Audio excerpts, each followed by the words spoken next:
আজকে পৃথিবীর বর্তমান যে সিচুয়েশন, যে অবস্থা, আল্লাহর কসম রাত্রে ঘুম আসে না, একবার এই কাঁধে শুই, একবার এই কাঁধে শুই, মাঝে মধ্যে জবান দিয়ে বের হয় বাজান জিজ্ঞাসা করতে পারেন কেন কেন যেন মনে হয় আমাদের গুনার কারণে আল্লাহ দিন ছিনাইয়া নিচ্ছেন, মদিনার দিন মদিনায় চলে যাবে, এমন একটা দিন আসতেছে মুসলমানের ভাগ্যে আকাশে কালো মেঘ। এ মুসলমান ভাইরা আমার, আজকে পৃথিবীতে যদি গবেষণা করেন বাজান, যদি নিরপেক্ষ দৃষ্টিতে আপনার তাকায় দেখেন, পৃথিবীর মধ্যে সবচাইতে নির্যাতিত মজলুম, সবচাইতে মুসলমান আজকে নিষ্পৃত কোন জাতি? সে হলো মুসলমান জাতি। কেন? কোরআনকে জিজ্ঞেস করলে কোরআন বলে দিবে এর মূল কারণ হলো বান্দারা গুনাহ। বলেন বান্দার গুনাহ, খুব ভালো করে বুঝবেন।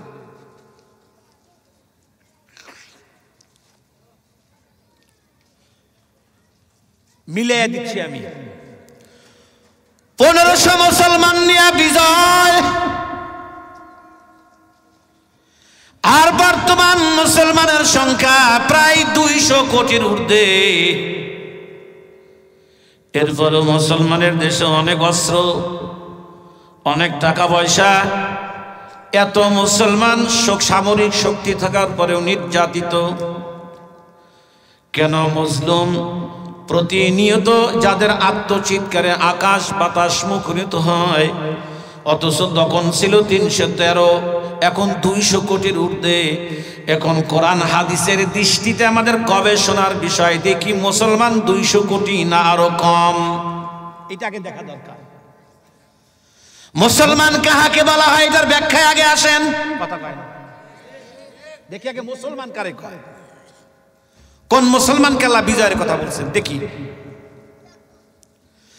মুসলমান ভাইরা আমার, যেহেতু রব্বে কারিম বলেন আমিনু কামা আমানান নাস,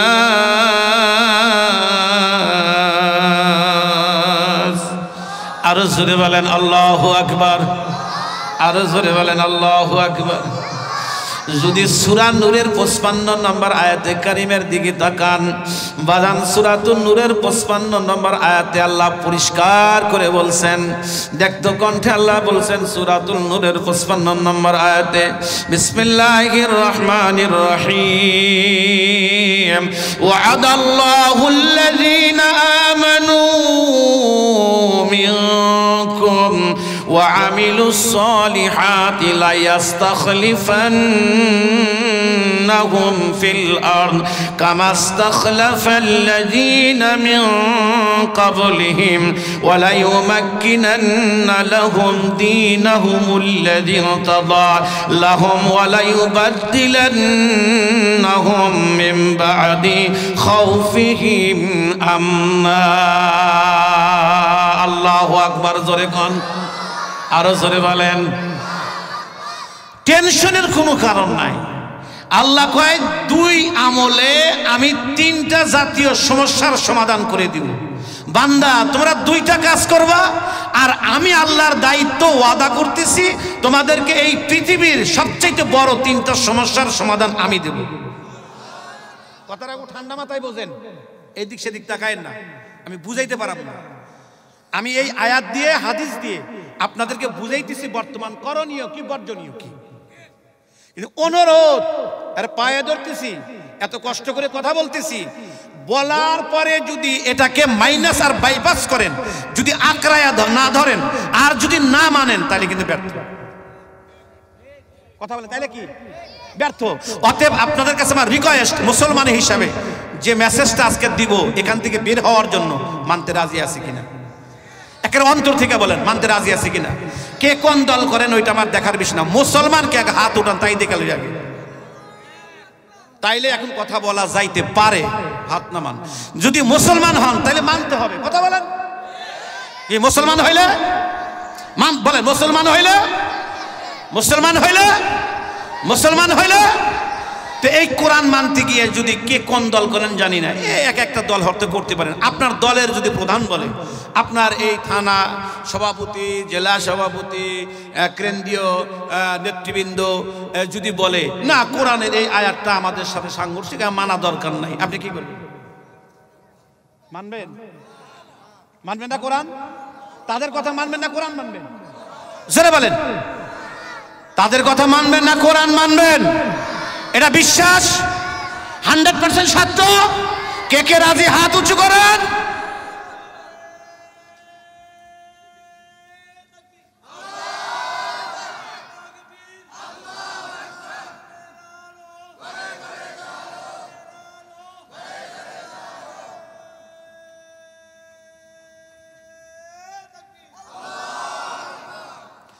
জাতীয় তিনটা সমস্যার সমাধান। 1 নম্বর, তাম পৃথিবীতে আল্লাহ কোরআনের আমাদের মুসলমানের নেতৃত্বের ব্যবস্থা করে দিবেন। 1 নাম্বার 2, আল্লাহ সুবহানাহু ওয়া তাআলা পুরা পৃথিবীতে কোরআন সুন্নাহ দ্বীনকে আল্লাহ বিজয় করে দিবেন। এটা 2 নাম্বার 3, ইন্ডিয়া থেকে শুরু করে বহিরা বিশ্বের যত শক্তি আছে, ট্রাম্প সরকার থেকে শুরু করে মুদি তো গোনার টাইমই নেই, এখান থেকে শুরু করে চীন, চায়না, রাশিয়া যাই বলেন, রব্বে কারিমের ওয়াদা সকলের চোখ রাঙ্গানি থেকে আমি আল্লাহ মুসলমানকে একের ভয় ভীতির থেকে চিরতরে মুক্তি দেব। বলেন তো তাম পৃথিবী দিকে দিন বিজয় আছে? কিসের দিন বিজয়? কোরআন সুন্নাহ কোথায় বিজয়? আমেরিকা কি আল্লাহর আইন চলে? ভারতে, রাশিয়া, চীনে, খোদ আপনার বাংলাদেশে কেমনে করে দিন বিজয়? এই জন্য তো এই ওয়াজ বোঝেন দেখে এই দশা।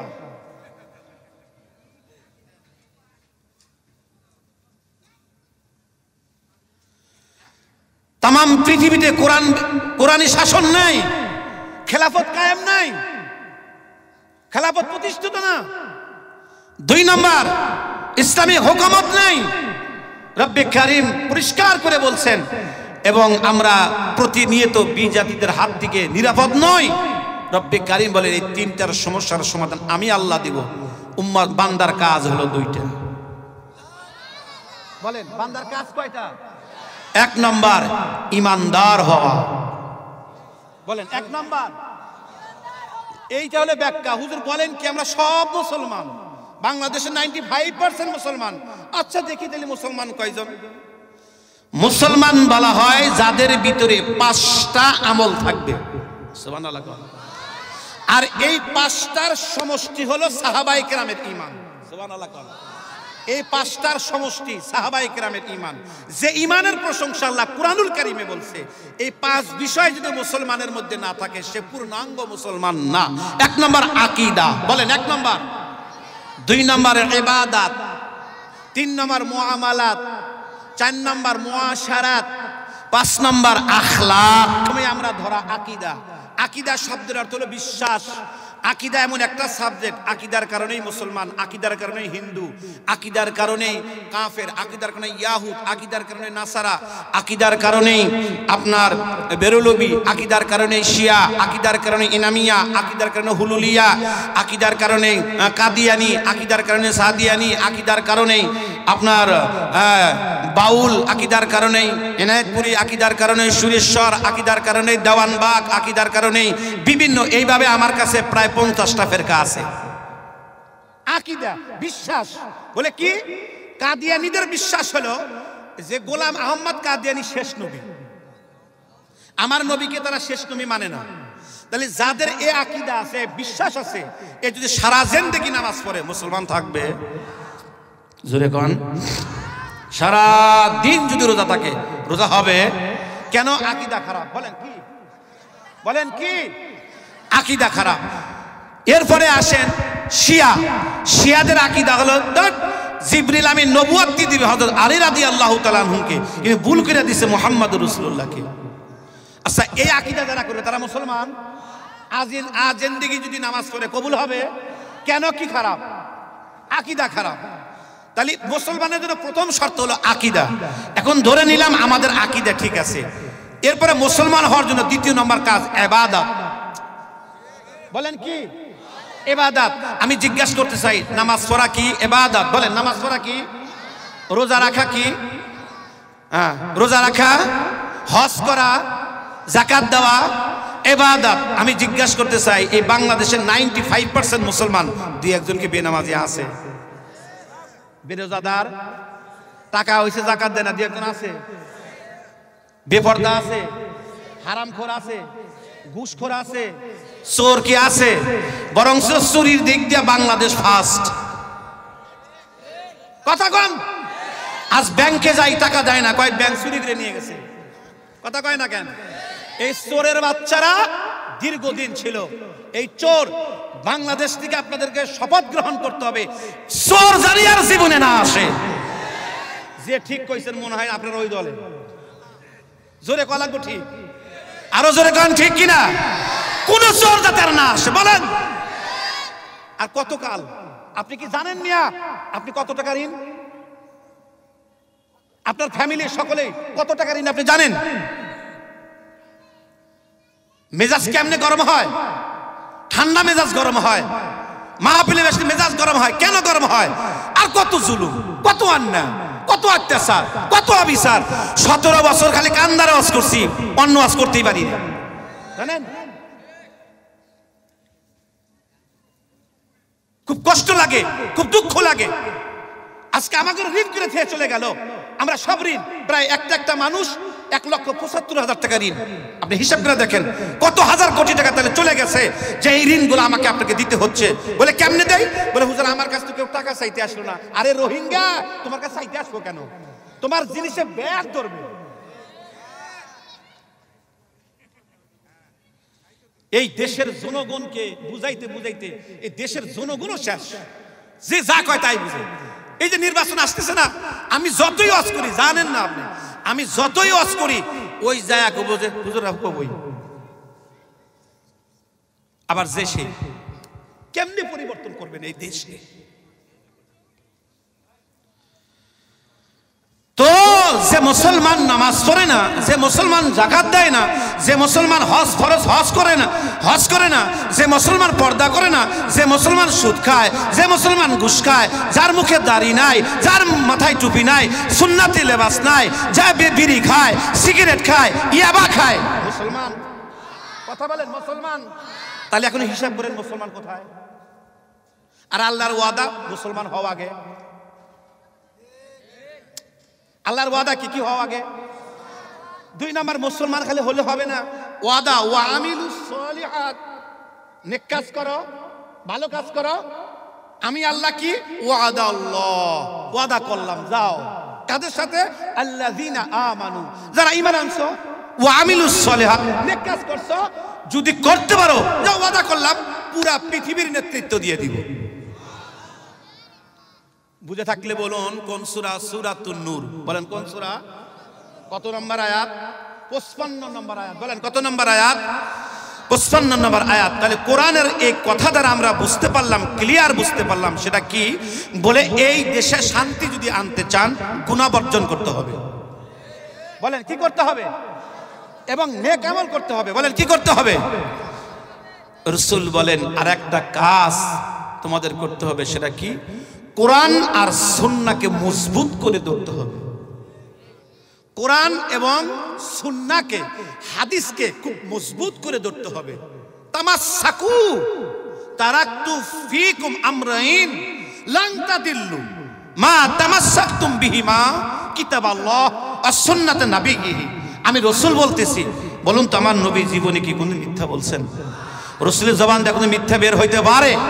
আমার রাসূল বলছে 2টা জিনিস রেখে গেলাম, মজবুত করে ধরো। তো নবীজির কথার অর্থ কি প্রতিদিন আমরা ধরে থাকা কি? তার মানে কি? আল্লামা তকি উসমানী বলেন যে 3 আমল করার নাম হলো কোরআনকে মজবুত করে ধরা। কয় আমল করা?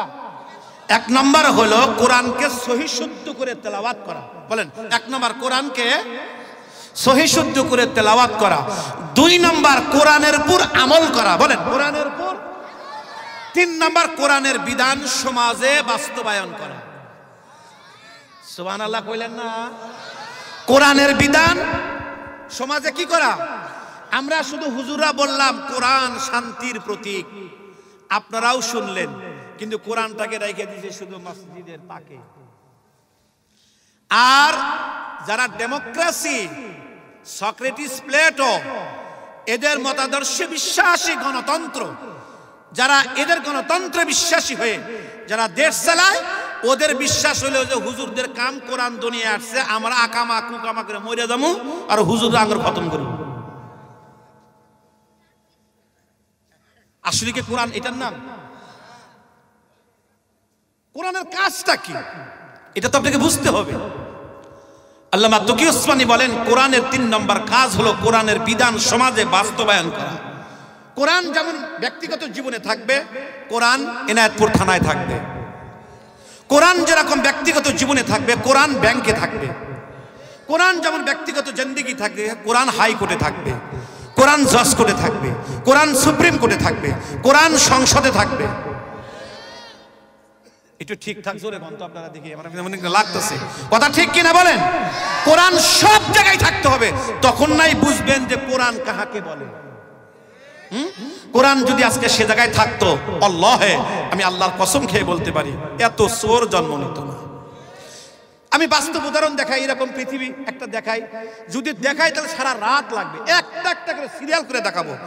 একদম মাঝখানে এক প্রায় দীর্ঘ আল্লাহু আকবার 100 খেলাফত আপনার বিলুপ্তির কারণ, এরপরে আপনাদের উসমানী খেলাফত থেকে শুরু করে একবারে আপনার নবী আলাইহিস সালাম থেকে শুরু করে আপনার 4 খলিফাত থেকে শুরু করে একের পর এক সিরিয়াল করে যদি দেখায়, এরকম মাহফিল 7 দিন ব্যাপী করতে হবে যে কি করে দেখায় কেমন ছিল সেই জামানার কোরআন শাসন আর বর্তমান অবস্থাটা কেমন। আমি একটা শুধু দেখাই, এটাও দেশ, আফগানিস্তানও দেশ।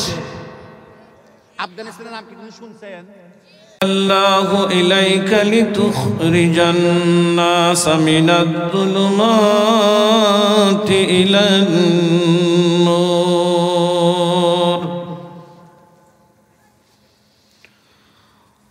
وقال رسول الله محمد صلى الله عليه وسلم إن هذا القرآن سبب طرفه بيد الله وطرفه بأيديكم فتمسكوا به فإنكم لن تضلوا ولن تلهكوا بعده أبدا। সকলে দুরূদ শরীফ পড়ুন। আল্লাহ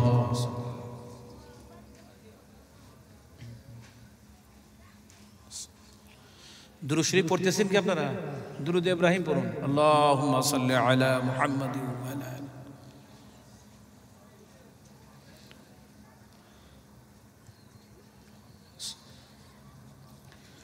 এসা কামাক ফোনটা কই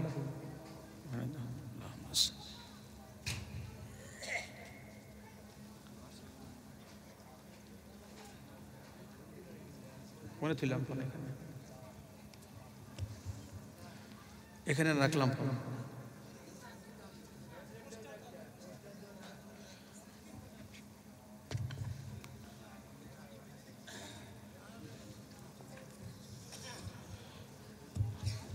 এখানে ফোন আনিনি আমি,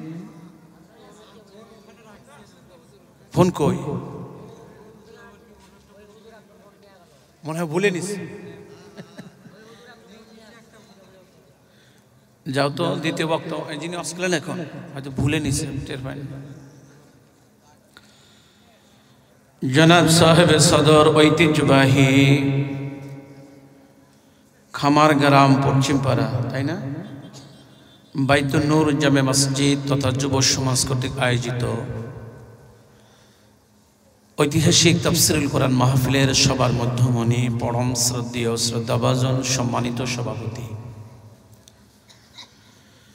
জাতির শ্রেষ্ঠ সন্তান বুজুর্গ হযরত উলামায়ে কেরাম, বিভিন্ন অঞ্চল ও মহল্লার এরিয়া থেকে আগত সম্মানিত সুধী, পিতার পিতৃতুল্য পরম শ্রদ্ধেয় শ্রদ্ধাভাজন সম্মানিত মুরব্বিয়ানে আজম, আগামী দিনের এক সোনালী সমাজ করার দীপ্ত কাফেলা ইসলামী সিফাহাসালার সম্মানিত যুবক ভাইরা, মহান রবের দরবারে শুকর এবং সুজুদ যে রব, যে মালিক, দিনের নিসবতে উলামা হযরতের সুহবতে তত্ত্ব সমৃদ্ধ ইখলাসপূর্ণ হেদায়েতের নিমিত্তে, আমলের নিমিত্তে দিনের অতবি জরুরি দিনই কিছু দিক নির্দেশনামূলক আলোচনা করা ও শোনার তৌফিক দিলেন। আমরা সকলে একটু জবান খুলে পড়ে নিই আলহামদুলিল্লাহ। আর একটু জোরে বলুন, আবার বলুন। চেহারাটা একটু উপর দিকে দিয়ে বলেন তো দেখি, আলহামদুলিল্লাহ। আবার বলেন।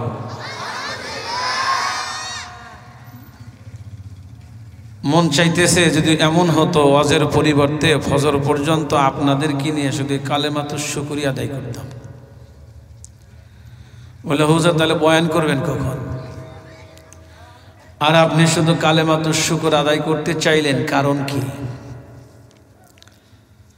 কারণ তো অনেকগুলি, তার মধ্যে একটি বলি এই আজকের খামারগ্রামে পশ্চিম পাড়ার বাইতুল নূর জামে মসজিদের এই তাফসীরুল কোরআন মাহফিলের সংবাদ বিভিন্ন জনের কর্ণকুহরে কমিটিবৃন্দ বিভিন্নভাবে পৌঁছে দিয়েছিল।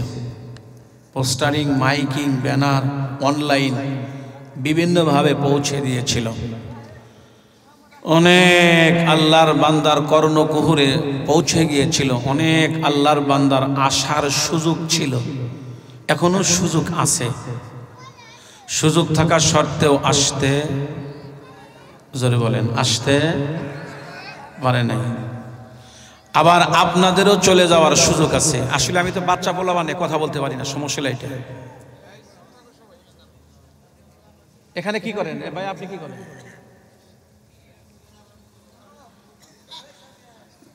আমি যে কি কথাগুলো বলবো না বুঝলে তো পেঁচালে লাভ নাই।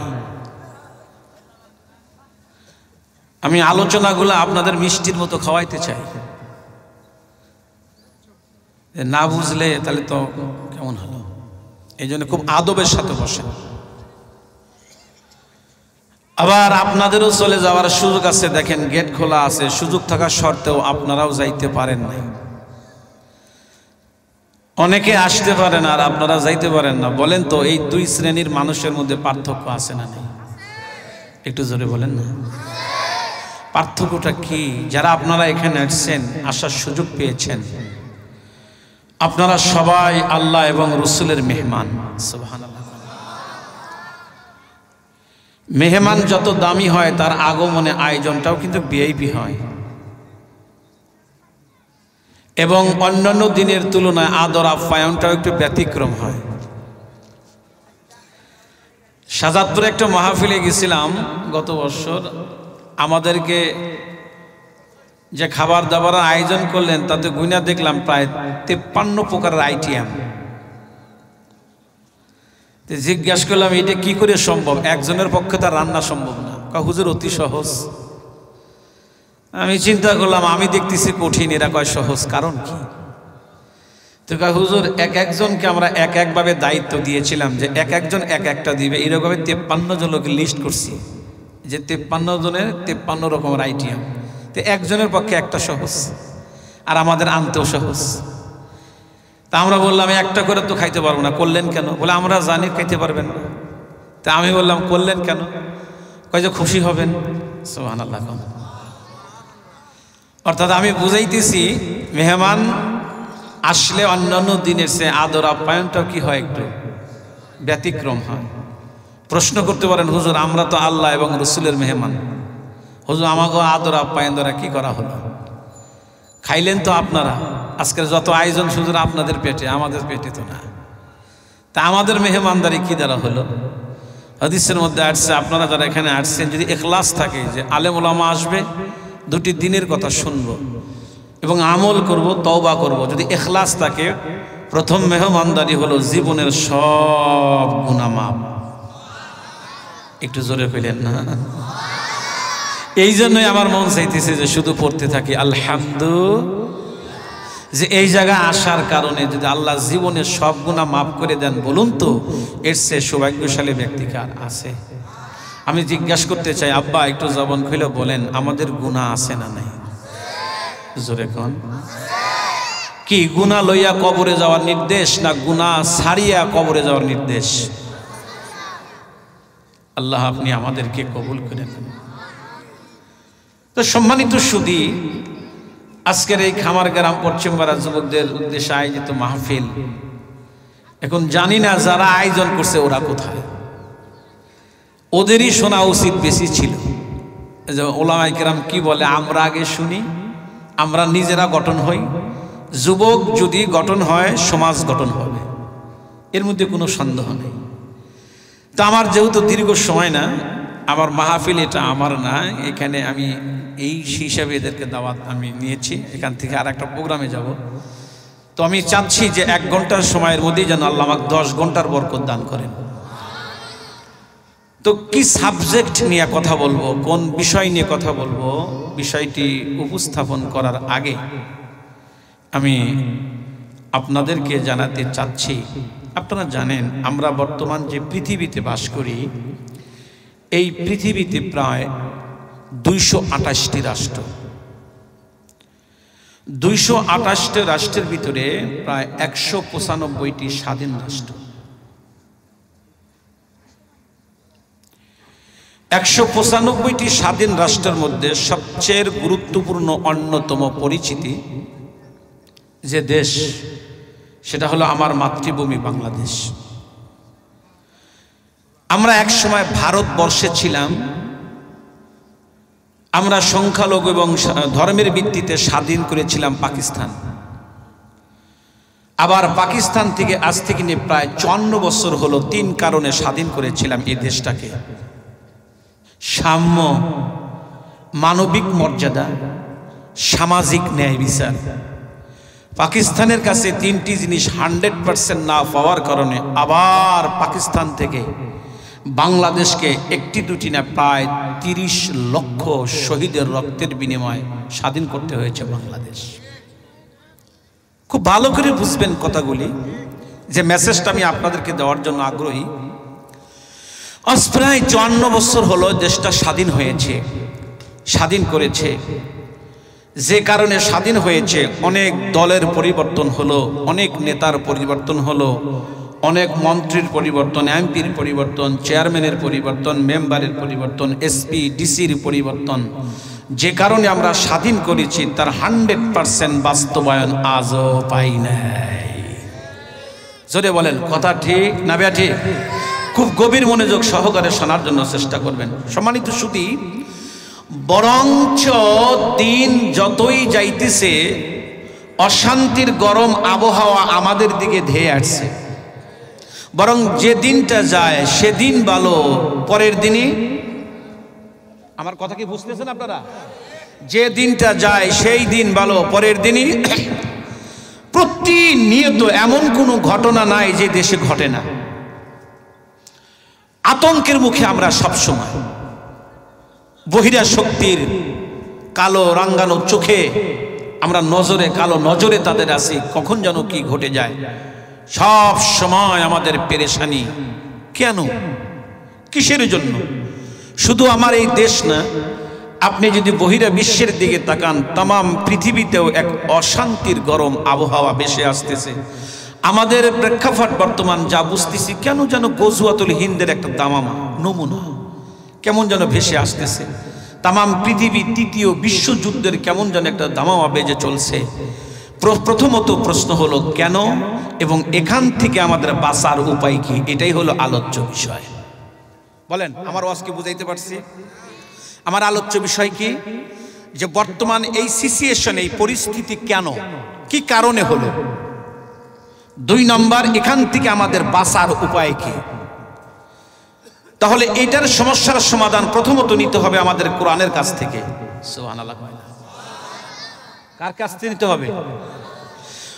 সমস্যা কেন এবং মুক্তির উপায় কি বলে দিবে কে? কোরআন। কেন বলে দিবে? এটার সকল সমস্যার সমাধান একমাত্র কোরআন কিতাব, তার নামই হলো কুরআনুল কারীম। সুবহানাল্লাহ, জোরে কইলেন না? যেহেতু এটা আমাদের সংবিধান আনিত আজীবন কিয়ামত পর্যন্ত, তা আমরা যতদিন পৃথিবী থাকবে, যত উম্মার পৃথিবী মোমেন মোমেনাত তথা তামাম পৃথিবীর মানুষের যত সমস্যা হবে সমাধান কে দিবে? তাহলে এই কোরআনকেই জিজ্ঞাসা করা দরকার, কোরআন আজকের এই পরিস্থিতির মূল কারণ কি, এখান থেকে বের হওয়ার বুদ্ধি কি, তুমি আমাদেরকে বলে দাও। তাহলে আমরা প্রথম কোরআনকে জিজ্ঞাসা করি, কোরআন আজকের পৃথিবীতে এই পরিস্থিতি কেন, কি হলো আমাদের, এর পিছনে মূল কারণ কি? কোরআন জবাব দেয়, জহারাল ফাসাদু ফিল বাররি ওয়াল বাহরি বিমা কাসাবাত আইদিন নাস। আল্লাহু আকবার, একটু জোরে বলেন। জলে স্থলে সব জায়গায় বালা মুসিবতের মূল কারণ হলো বান্দার গুনাহ। কথা কয় না? বলেন কি? আমি জিজ্ঞাসা করতে চাই, জবান খুলে বলেন তো, আমাদের গুনাহ আছে না নাই? তামাম বাংলাদেশের কথা বাদ দিলাম, খামার গ্রামে কি দুই একজন মুসলমানের মধ্যে বেনামাজি আছে?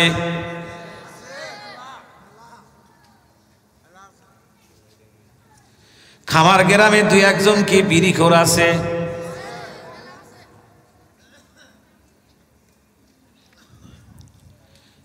বিড়ির কত আপডেট হলো, হাই রে বিড়ি, ছোট্টকালে শুনছিলাম মুকুট বিড়ি, বর্তমানে আরো জানি কি কি শুনি। আপডেট হইতে হইতে কত আপডেট, যারা খাইলো তারা আপডেট হইল না। কথা কয় না রে? বরং আপডেট কি হইছে আমাদের কাছে পর্যন্ত বলে, হাই রে লজ্জা নাই? আমাদের কাছে কয়, হুজুর কি করবো, সকালবেলা পায়খানা হয় না, না খাই না। জিজ্ঞেস করতেছে, আপনার খামার গ্রামে দুই একজন বেনামাজি নাই, দাড়ি চাচাওয়ালা নাই, বেপর্দা নাই, কিন্তু সুদখোর একটাও নাই। ওই যে কথা কথা বয় পান কেন?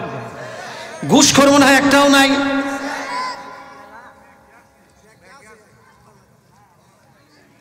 খুব ভালো করে শুনবেন, বয়ানটা কাজে লাগবে। আমি কোন জায়গায় নিয়ে যাব আপনাদেরকে। বাপজিরা আমার, অথচ আজ থেকে নিয়া 1550 বছর আগে নবী আমার 3 বার মুসলমান গণনা করেছিলেন, অনলি 3 বার। প্রথমবার যখন নবীজি মুসলমান গণনা করলেন, মুসলমানের সংখ্যা ছিল 500। দ্বিতীয়বার নবী যখন মুসলমান গণনা করলেন, মুসলমানের সংখ্যা 700। বাড়ছে কত? নবীজি 3 বার যখন মুসলমান গণনা করলেন, মুসলমানের সংখ্যা 1500। বাড়ল কত? সর্বমোট কত? 1500 মুসলমান নিয়া আল্লাহর নবী तमाम পৃথিবীতে কোরআনের আলো জ্বালিয়ে দিলেন। আর একটু জোরে কোন সুবহানাল্লাহ বলাতে লস নাই, একবার বলবেন 700 নেকির মালিক হবেন। নবীজি আমার 1500 মুসলমান নিয়া तमाम পৃথিবীতে কোরআনের আলো জ্বালালেন। ইসলামের ইতিহাসে প্রথম যুদ্ধ হলো বদরের প্রান্ত। বাজান মুসলমান সৈন্য সংখ্যা বেশি ছিল না, অনলি 313 জন। বাজান অস্ত্রগুলি কোনো আগ্নেয়াস্ত্র ছিল না, ক্ষেপণ ছিল না, পারমাণবিক বোমা ছিল না, বরং অস্ত্র ছিল খেজুর গাছের ডাল, তারপরে মরা ডাল। বিজয় লাভ করলেন মুসলমান। সুবহানাল্লাহ কোন? সৈন্য কত? কথা কোন? 313। বিশ্বের কথা বাদ দিলাম, বর্তমান বাংলাদেশে মুসলমানের সংখ্যা 95%, 18 কোটি মানুষ। আজ 5% অন্যান্য ধর্মাবলম্বী।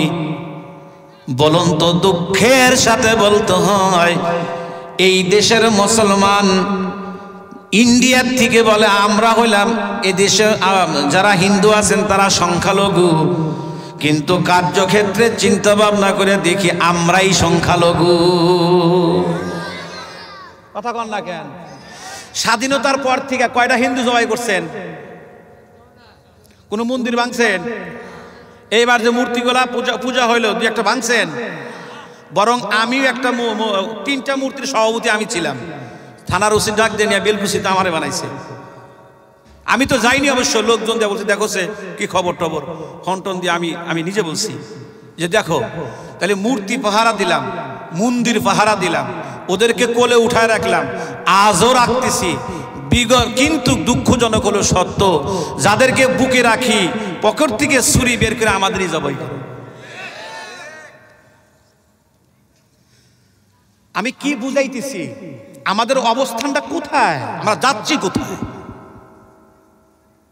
আমাদের দৌড় কোথায়? কি হতে যাচ্ছে? আমরা তো বাঙালি, একটা জিনিস পাইলেই তো ওই যে আমাদের গ্রামের ভাষায় বলে হুজুকে বাঙালি। দৌড়াইছে তো দৌড়াইছে, সাপ হিসাবে পিটাইছে সারা রাত, সকালে ওইটা থেকে দৌড়ি। এলো আমাদের স্বভাব, আমাদের বুঝ জ্ঞান খুব কম। এখন সমস্যাটা কোথায় আপনাকে ভাবতে হবে গভীরভাবে। এটা কোন ফাঁদ? এটা আমাদের কিভাবে আধার দিচ্ছে? আমাদের কি করতে চাচ্ছে পশ্চিমা শক্তি? ইন্ডিয়া আমাদের কি করতে চায়? এটা আপনাকে আগে ভাবতে হবে, খুব চিন্তা করতে হবে, এরপর ঠান্ডা মাথায় আপনাকে পা বাড়াতে হবে। কথা বলেন। এই জন্য বারবার এই কথাটাই আমার মনে পড়ে, আমাদের দেশে সেই ছেলে হবে কবে কথায় না বড় হয়ে কাজে বড় হবে। ইসরায়েল বেশি আমাদের মতো এত গলাবাজি করে না, এত শব্দবোমা করে না। ইসরায়েল খুব ঠান্ডা মাথায় কাজ করে। ওই যে ওই কথাটাই মনে পড়বে, মারবো এখানে লাশ পড়বে। এই বুদ্ধি কবে হবে? করণীয় কি আমাদের এখন? বর্জনীয় কি? এটা আপনাকে আগে ভাবতে হবে। মুসলমান ভাইরা আমার, বর্তমান পৃথিবীর পরিস্থিতি দেখে মনে হয় মুসলমানের দিন শেষ। হাদিস খানার দিকে যখন আমার নজর যায়, আমার নবী পরিষ্কার করে বলছেন ফালইয়ারতাকিবু ইনদা যালিকা রিহান হামরাআন ওয়া জালজালাতান ওয়া খাসফান ওয়া মাসকান ওয়া কযফান ওয়া আয়াতি তাতাবাউ কানিজামিন বালিন কুতিয়া সিলকুহু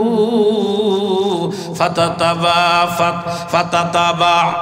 নবীজি বলছেন অপেক্ষা করো, এমন একটা দিন আসতেছে এই হাতে আগুন রাখা যাবে তো ঈমান রাখা যাবে না। আমি জিজ্ঞাসা করতে চাই, একজন মুসলমানের কাছে সবচাইতে দামি বস্তু হলো ঈমান। কথা বলেন না যে বাড়ি ভাঙ্গা গেলে বাড়ি করা যায়, টাকা পয়সা হারায়া গেলে আবার ইনকাম করা যায়, মোবাইল ফোন হারায়া গেলে ফোন কেনা যায়, জুতা ছিঁড়ে গেলে তালি লাগান যায়, জামা ছিঁড়ে গেলে তালি লাগান যায়। ইমান যদি একবার চলে যায় ইমান আর আসে না।